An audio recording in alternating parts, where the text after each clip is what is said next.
ஜனநாயக படம் வந்து ஜனவரி 9ஆம் தேதி வந்து ரிலீஸ் பண்ண போற நியூஸ் எல்லாருக்குமே தெரிஞ்ச நியூஸ் தான், நம்ம விஜய் ஃபேன்ஸ் எல்லாருக்குமே. பராசக்தி படம் வந்து சிவகார்த்திகேயன் நடிச்ச படம் வந்து பொங்கலுக்கு ரிலீஸ் ஆகும் அப்படின்னு சொல்லி தான் அப்டேட் வந்துச்சு. நம்ம டேட் வந்து ஜனவரி 9 இருக்கும்போது இப்போ ஜனவரி 10ஆம் தேதி நமக்கு போட்டியா வந்து அந்த படத்தை வந்து ரிலீஸ் பண்றாங்க.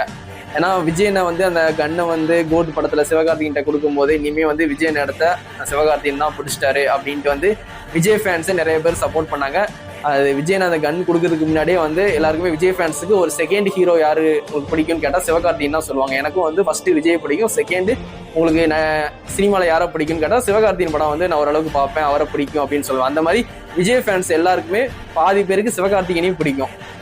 அப்படி இருக்கும்போது அந்த கோட்டு படத்தில் அந்த கன்னு வந்து சிவகார்த்திகேயன்ட்ட கொடுக்கும்போது இன்னும் வந்து விஜய் ஃபேன்ஸ் நிறைய சப்போர்ட் வந்து சிவகார்த்திகேயன் பிரதருக்கு வந்து கிடைச்சிச்சு. இப்போ வந்து நமக்கு போட்டியா வந்து அந்த படம் வரும்போது நிறைய விஜய் ஃபேன்ஸ் எல்லாருமே சிவகார்த்திகேயன் மேல ரொம்ப கோபமாவே இருக்காங்க. நமக்கு போட்டியா வந்து படத்தை விடுறானா அப்படின்ட்டு. இது சிவகார்த்திகேயன் மேல இந்த ஃபால்ட்டும் இருக்காது, ப்ரொடியூசர் மேலதான் இருக்கும். சரிங்களா, உங்களுக்கே தெரியும் ப்ரொடக்ஷன் வந்து யாருன்ட்டு. அவங்க சொல்றதுதான் வந்து சிவகார்த்திகேயன் கேட்க முடியும். அதனால வந்து இது சிவகார்த்திகேயனுக்கு எதுக்கு எந்த சம்மந்தமும் கிடையாது. அவங்க ப்ரொடக்ஷன் சரிங்களா, அந்த ப்ரொடக்ஷன் டீம் வந்து விஜயனுக்கு போட்டியா அந்த படத்தை விடுறதுக்காண்டியே 10ஆம் தேதி ஜனவரி 10ஆம் தேதி வந்து பராசக்தி படத்தை வந்து ரிலீஸ் பண்றாங்க. இப்போ பொங்கலுக்கு வந்து 2 படம் ரிலீஸ் ஆகுது. சிவகார்த்திகேயன் படத்தையும் எல்லாரும் பார்ப்பாங்க. விஜயன படத்தை கடைசி படம்னால 1க்கு 4 டைமாவது தியேட்டர்ல போய் பார்ப்பாங்க.